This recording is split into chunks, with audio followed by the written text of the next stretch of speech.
Hi everyone and welcome back.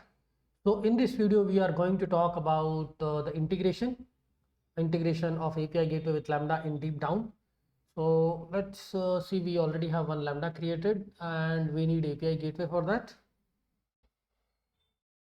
So API gateway is here. We'll just create new one because we don't have API gateway created.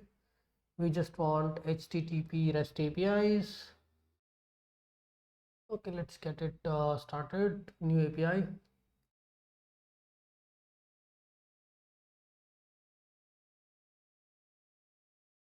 Okay, now once API gateway is created, we can create a resource.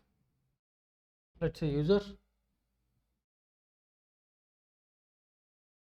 And on the user resource, we will create a method which is HTTP GET.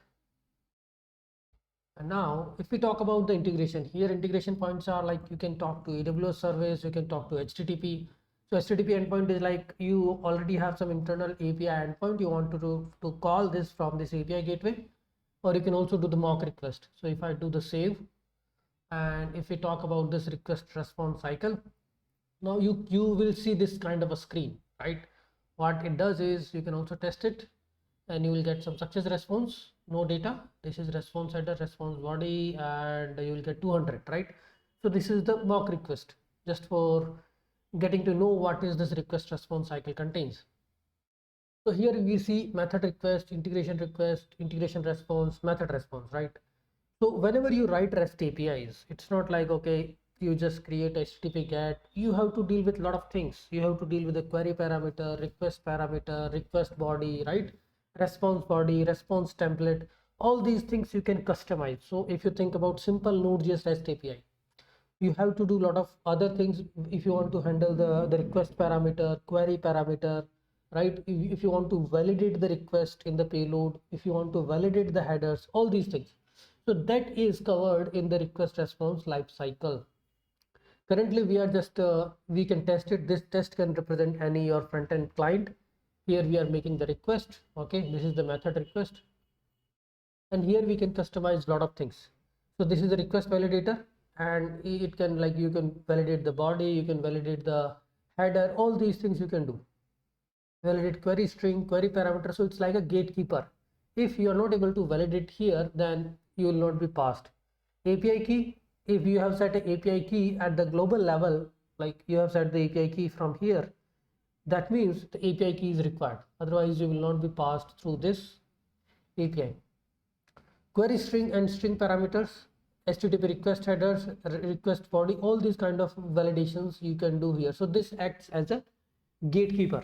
Okay, what it is doing is it is validating your request parameter, request headers, request body, all these things are happening here.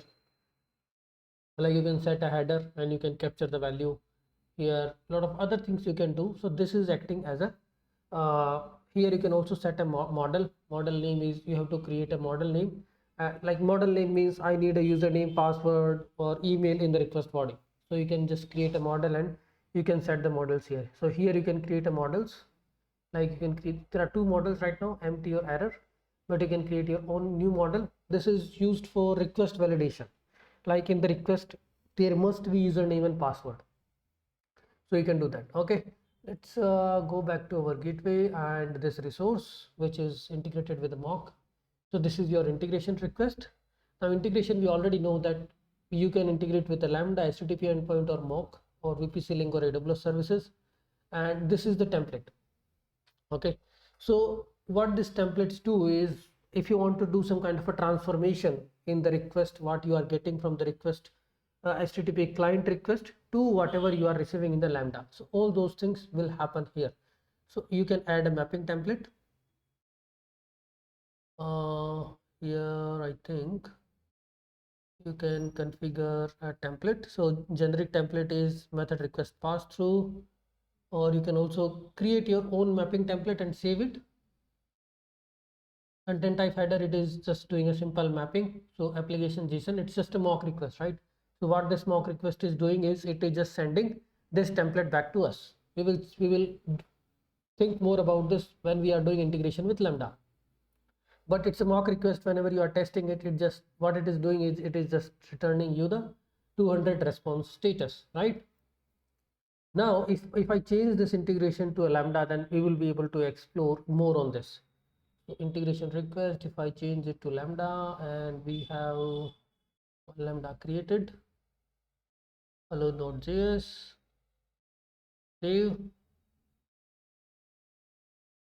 Wait a second, let me refresh it. And I think we already have one Lambda created.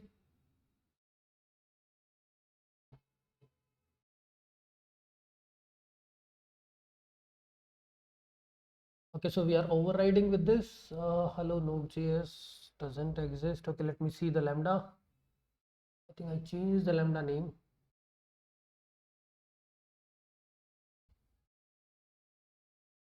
So our new Lambda is my first Lambda, and let's deploy this.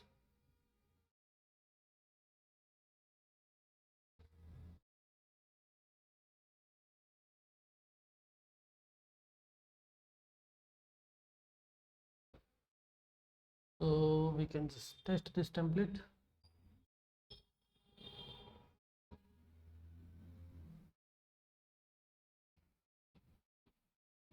And we can deploy this. So this should be available, and we can also test this. It's doing nothing, it's just giving us these logs. That is fine. Now if I'm doing integration with Lambda,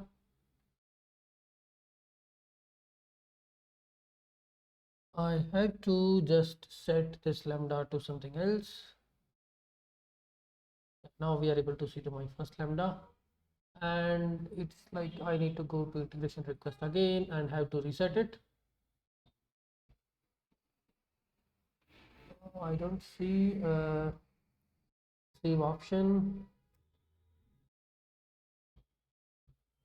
Okay, yeah, this one. So I'm just replacing the Lambda definition. Now we can actually go to the integration request and see. So here now we can see all different options, right? Earlier we were just seeing few options, right? Here we can see query parameter templates, HTTP headers, mapping template, right? So mapping templates, you can actually define your own templates, right? Add mapping templates. So when we run this, then we should be able to populate the template. This is actually a transformer. This acts as a transformer. Whatever you are getting in the request code, you want it in the different format so that your Lambda can receive the same object that we can do. Okay, so now let's go back. So this is now targeting to this integration response. So here we just added a 200 as a status code, and finally the method response, right? 200. Now let's see this in more detail, request response lifecycle with the integrations in the next video.